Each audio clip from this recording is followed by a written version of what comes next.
Welcome back students. I hope you all are in pink of your health. तो आज मैं section F शुरू कर रहा हूँ। लास्ट पार्ट है ये, जो मैंने इंट्रोडक्शन क्लास बनाई है इस बुक की, आप देख सकते हो। ये टॉपिक लीनियर कोरिलेशन बहुत इंपॉर्टेंट है। ये टॉपिक बीसीए में भी है, बीकॉम में भी है, तो मैं उनकी अलग से प्लेलिस्ट में यहीं से मैं एडअप कर दूंगा। सारी कहानी सेम है ये चीज। तो लीनियर कोरिलेशन आएगा। अगला टॉपिक है लीनियर रिग्रेशन। तो ये सेम ही चल रहे हैं, बस सारी कहानी यहीं से शुरू हो रही है। कोरिलेशन या रिग्रेशन क्या करता है? ये हेल्प करता है किसकी? इनकी स्टडी की नेचर की। जो हम इसकी स्टैटिकल टूल है, बहुत सारे टूल्स होते हैं, ये भी एक स्टैटिकल टूल है और ये हेल्प करता है इसके एक्सटेंड की, को वेरिएंस बिटवीन टू वेरिएबल की, ये सारी की सारी स्टडी करता है। लीनियर मतलब पावर वन, कोरिलेशन का मतलब होता है, एक्चुअली में कोरिलेशन का मतलब होता है अनुरूप। कोरिलेशन का मतलब होता है अनुरूप। अनुरूप मतलब एक जैसा, means relation between two variables.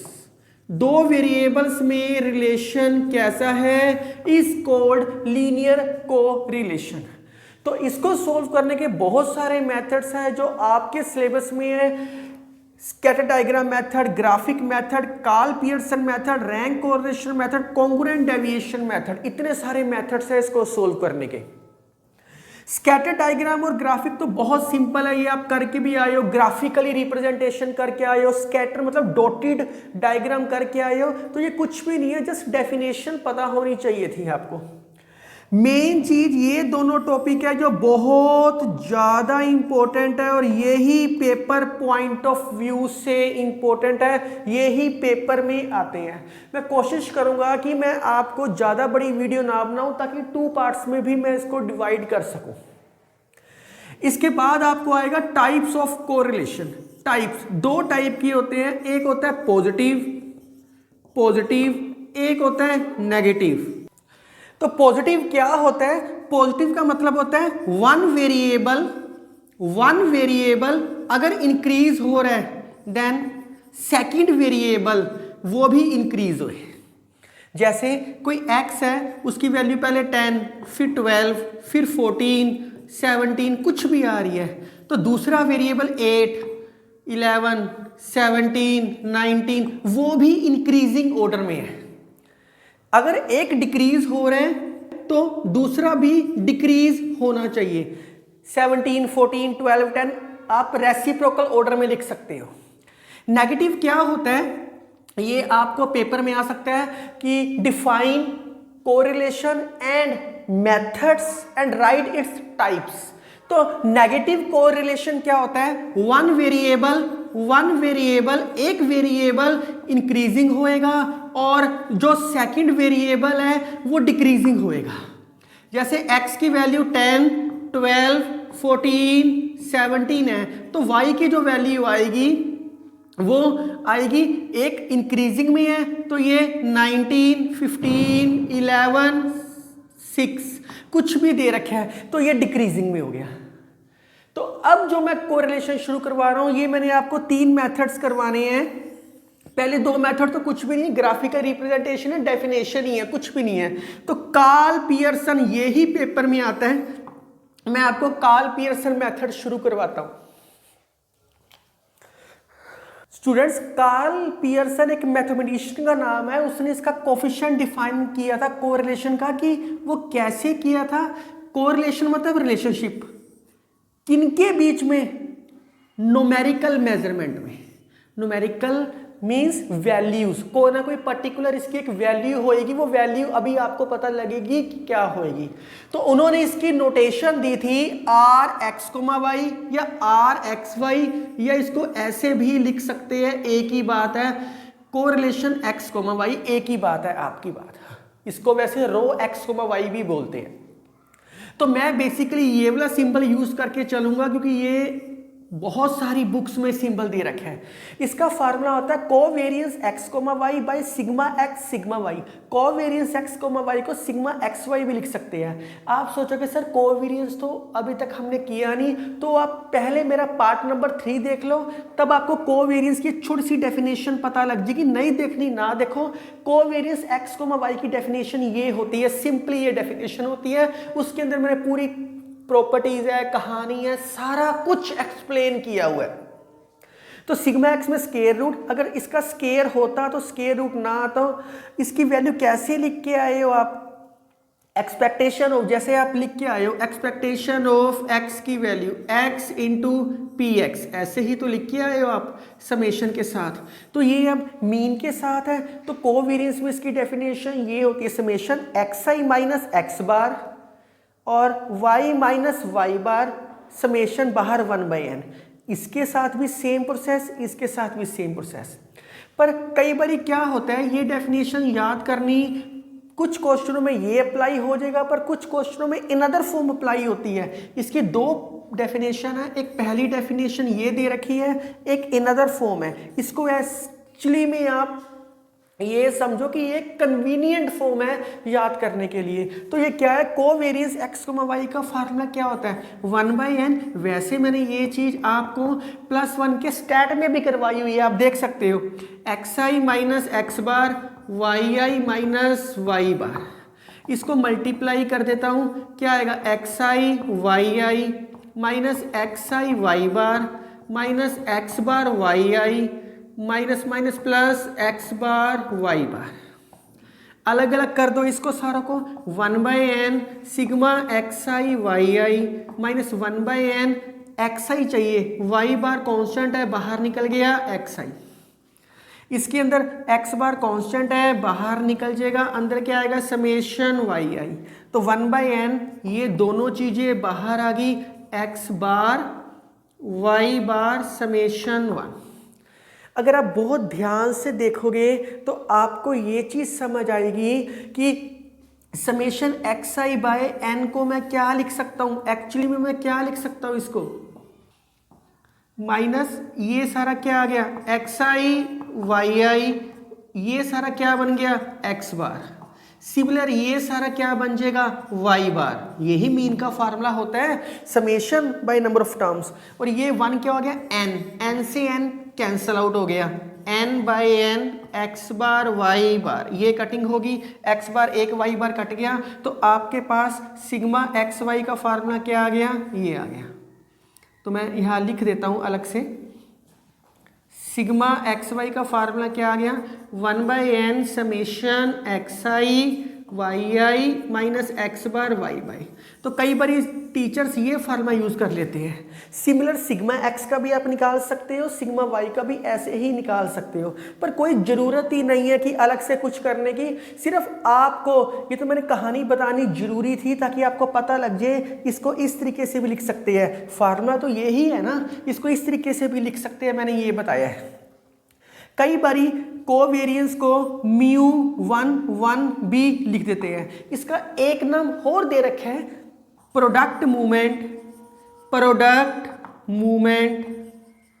आप देख लो मूवमेंट μ1 μ2 से लिखते हैं, तो ये प्रोडक्ट है दो की, प्रोडक्ट मूवमेंट कोरिलेशन कोफिशिएंट। इसका एक नाम और दे रखा है कि define product movement correlation coefficient, मतलब कोवेरियंस x, y।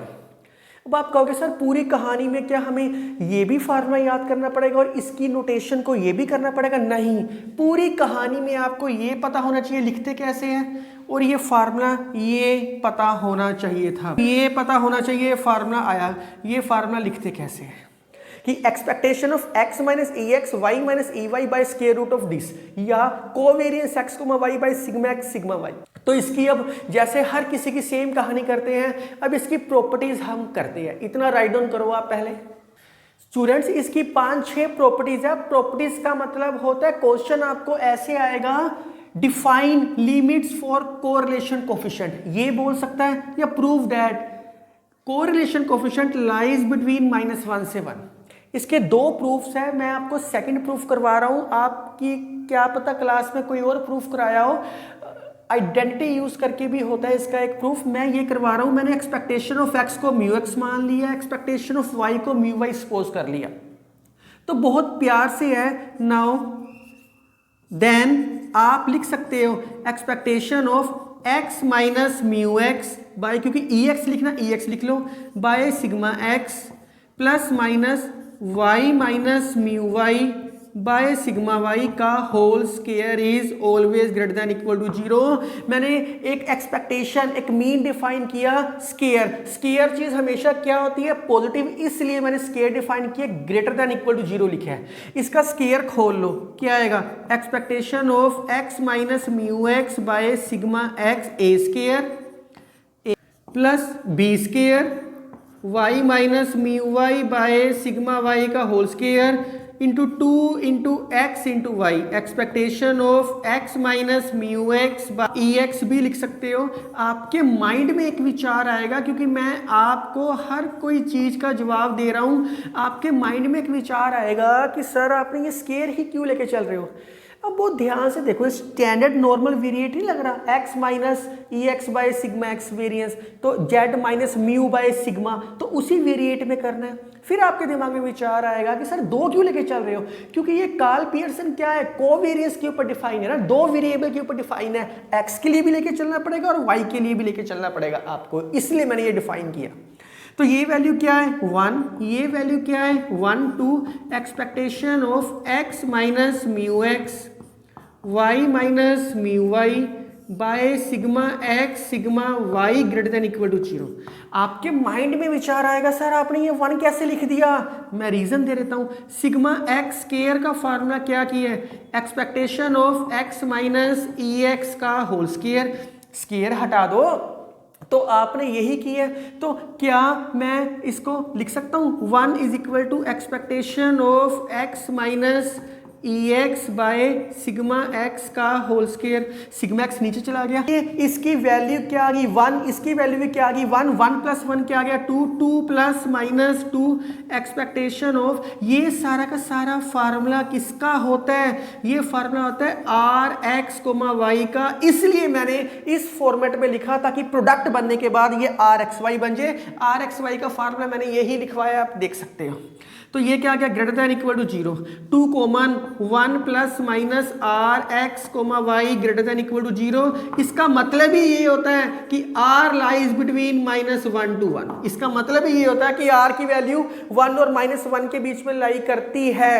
अगर आंसर किसी भी लिमिट का आंसर -1 आता है, पता होना चाहिए आपको, इसको बोलते हैं correlation is perfect and negative.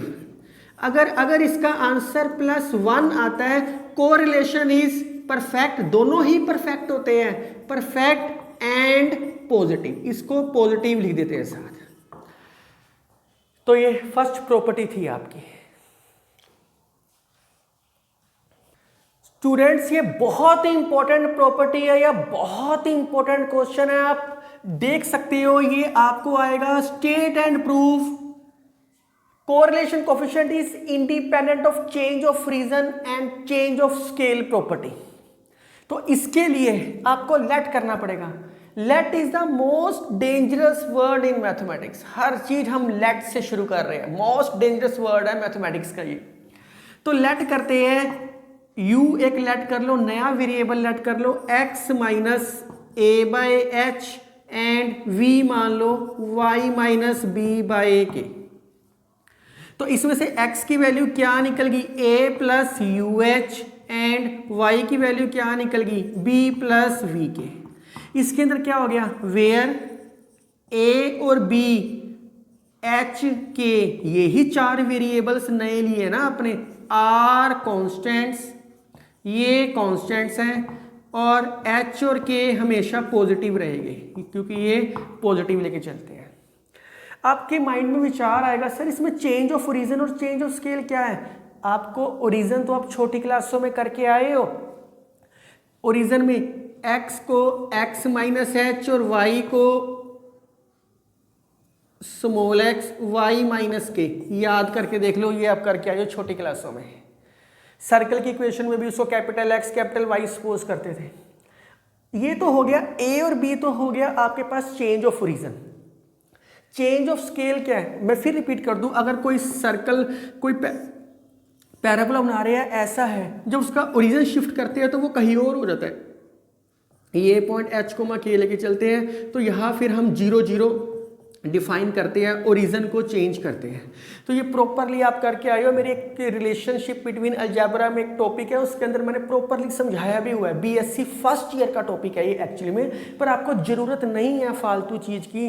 BCA वाले हैं या कोई हो रहा है, उनको ज़रूरत नहीं है। ए और बी क्या हो गया, ए और बी क्या हो गया, आपके पास चेंज ऑफ रीजन और स्केल। स्केल मतलब 1/h और 1/k are called change of scale, इनका ये स्केल बोलते हैं। तो दोनों चीजें एक में लेट कर ली।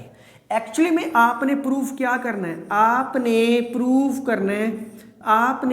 करना है कोरिलेशन कोफिशिएंट इज इंडिपेंडेंट, मतलब covariance R X comma Y है, ये कोरिलेशन कोफिशिएंट को इससे लिखते हैं, ये क्या होना चाहिए, इज इंडिपेंडेंट। जो मर्जी करो पर सेम आएगा। एक्स की जगह कैपिटल यू लिए है और वाई की जगह कैपिटल वी लिया है, ये आपने प्रूव करना है। ये स्टेटमेंट भी आ सकती है आपको, prove that R X comma Y equal to R U comma V. Teachers क्या पता यहाँ ए और बी लेके करवा दे, एक ही बात है, कोई फर्क नहीं पड़ता। चलो अब इसको सोल्व करते हैं।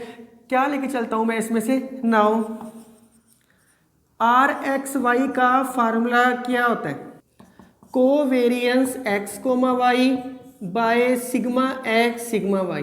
जो मैंने डेरिवेशन की थी ना स्टार्टिंग में, वो नहीं करनी, सिर्फ पता होनी चाहिए थी। फार्मूला ये होता है और इसको लिखते कैसे हैं, expectation of X minus E x, expectation of X minus E X और y माइनस ई वाई। मैं इसके अंदर प्रॉपरली डिफाइन कर देता हूं। सिग्मा एक्स सिग्मा वाई क्या होएगा, expectation of x minus E X, और इसका क्या आएगा, expectation of y minus E Y. तो अब क्वेश्चन में क्या करना है, अब क्वेश्चन में क्या कर सकते हैं हम, अब क्वेश्चन में क्या करते हैं, मल्टीप्लाई करना, मल्टीप्लाई कर लो, नहीं तो डायरेक्ट कर लेते हैं, कोई बात नहीं। तो ये क्या आएगा, आर एक्स कोमा वाई, लो जी x की वैल्यू क्या पुटिंग की है, a plus U H minus expectation of a plus U H. मैंने सिर्फ वैल्यूज पुटिंग की है और कुछ भी नहीं किया। सेकंड में क्या आएगा, y की वैल्यू क्या है, b plus V K minus v plus B के, सिर्फ वैल्यूज पुटिंग की और कुछ भी नहीं कर रहा। वैसे तो मैं अलग से सोल्व करता, पर मैंने सोचा एक के बीच में ही कर देते हैं। a plus U H minus expectation a plus U H, b plus V K minus expectation v plus B K. बहुत प्यार से हो रहा है क्वेश्चन, तो आप देख सकते हो ये क्या आएगा, expectation a plus U H. आप ये फार्मूला करके आए हो, एक्सपेक्टेशन ए एक्स प्लस बी की form, a expectation of x plus b expectation में की है। नहीं तो जिन बच्चों ने नहीं किया, टॉपिक नहीं देखना, डायरेक्ट याद कर लो, a बाहर आ जाता है और b कांस्टेंट सेम रहता है। तो मैं इसको a प्लस बी के ही हो गया, तो क्या मैं इसको लिख सकता हूं h ई यू प्लस ए, मैंने वो ही लिखा और तो कुछ लिखा ही नहीं। तो क्यों, क्योंकि a की जगह क्या दे रखा है h, x की जगह क्या दे रखा है u, b की जगह क्या दे रखा है a। एक ही बात है, बस खत्म हो गया। मैं से प्यार करो, वो आपसे करेगा बहुत आराम से। ये क्या आएगा, b एक्सपेक्टेशन ऑफ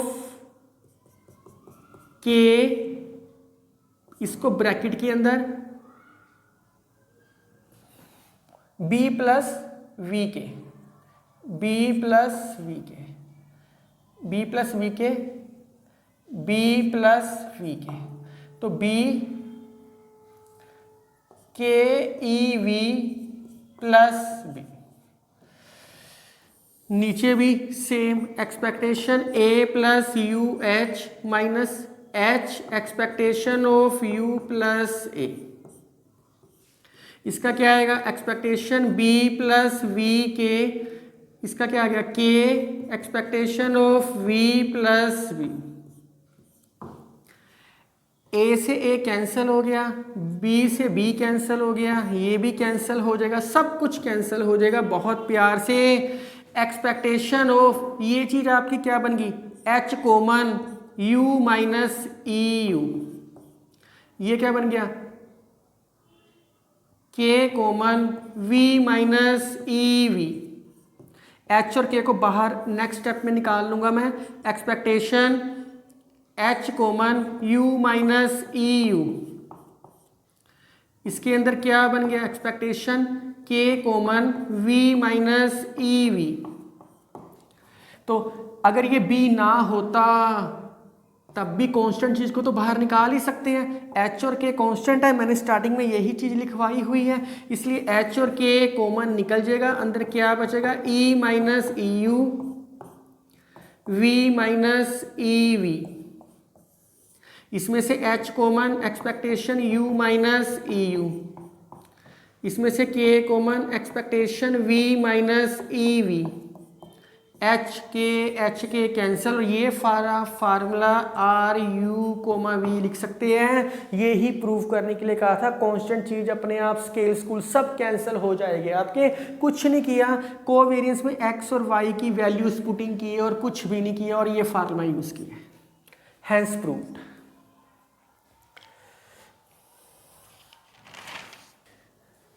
ये क्वेश्चन भी पेपर में आ जाता है। Prove that two independent variables are uncorrelated. Independent variables let x and y are independent correlated. Independent function, independent variables अगर ये इंडिपेंडेंट होते हैं तो ये covariance x comma Y equal to 0 होता है। ये मैंने पार्ट नंबर 3 में बताया हुआ है आपको, ये पार्ट नंबर 1 चल रहा है। अगर ये 0 होता है तो कोफिशिएंट कोरिलेशन क्या आ गया, कोरिलेशन का कोफिशिएंट क्या होता है covariance x comma Y by sigma x sigma Y, ये तो डायरेक्ट 0 आ गया। इसका मतलब क्या हो गया, अगर ये टू इंडिपेंडेंट वेरिएबल है अनकोरिलेटेड है तो ये क्या आ गया 0 आ गया। x and y are uncorrelated, correlated. अब कहता है but converse need not be true, converse not true, तो ये कन्वर्स पॉसिबल नहीं है। तो जब पॉसिबल ना हो, कोई चीज़ फेल हो रही हो, गिव एन एग्जाम्पल। जैसे आप छोटी क्लास में थे, आपके कम नंबर आए हैं, उसके भी कम नंबर आए हैं, मेरे इस दोस्त के भी कम नंबर आया, तो आप कितनी एक्सप्लेनेशन देते थे। तो वैसे ही जब बच्चा फेल हो जाए, ये कन्वर्स सही नहीं है, तो एक एग्जाम्पल देनी पड़ेगी। मैं डायरेक्ट लिख देता हूँ, आप देख लेना, जस्ट मैं आपको रीड आउट करवा दूंगा। तो आप देख सकते हो एग्जाम्पल मैंने दी है, कांस्टेंट डेंसिटी फंक्शन डिफाइन किया, आप कुछ भी डिफाइन कर लो, 1/2 1/3 कुछ भी डिफाइन कर लो, और -1 से 1 लिमिट ली है। और क्योंकि ये कोरिलेशन है -1 के 1 के बीच में लाई करता है, और एक रिलेशन लिया y equal to X square. अगर मैं इसका r निकाल लूंगा, आप इसकी इंटीग्रेशन ले सकते हो, तो वो 0 आएगी डायरेक्ट।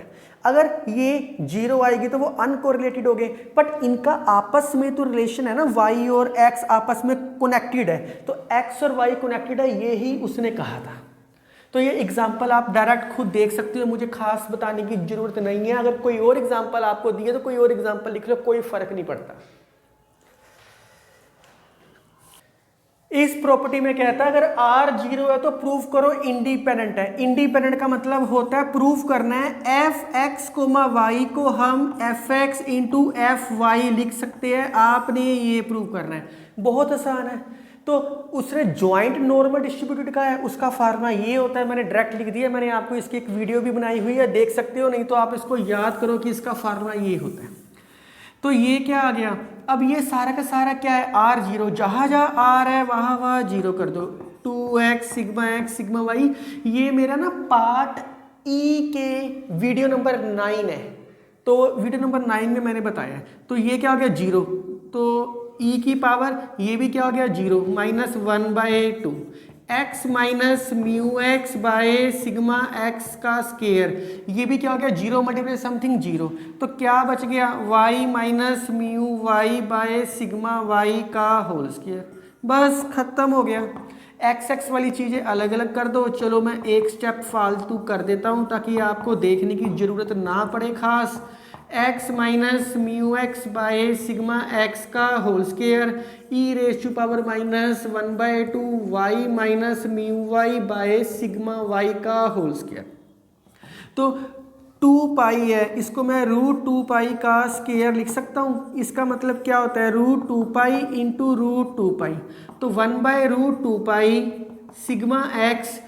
एक्स वाली चीज़ों को मैंने अलग लिख लिया, एक्स वाली चीज़ों को मैंने अलग लिख लिया, और y के साथ फिर ये 1/√2 पाई चाहिए था, क्योंकि फार्मूला ही ये बोलता है sigma Y E raise to power minus 1/2 Y minus mu Y by sigma Y का होल स्क्वायर। ये फार्मूला किसका होता है, एफ एक्स का, और ये सारा फार्मूला किसका होता है, एफ वाई का। ये ही प्रूव करने के लिए कहा था इंडिपेंडेंट।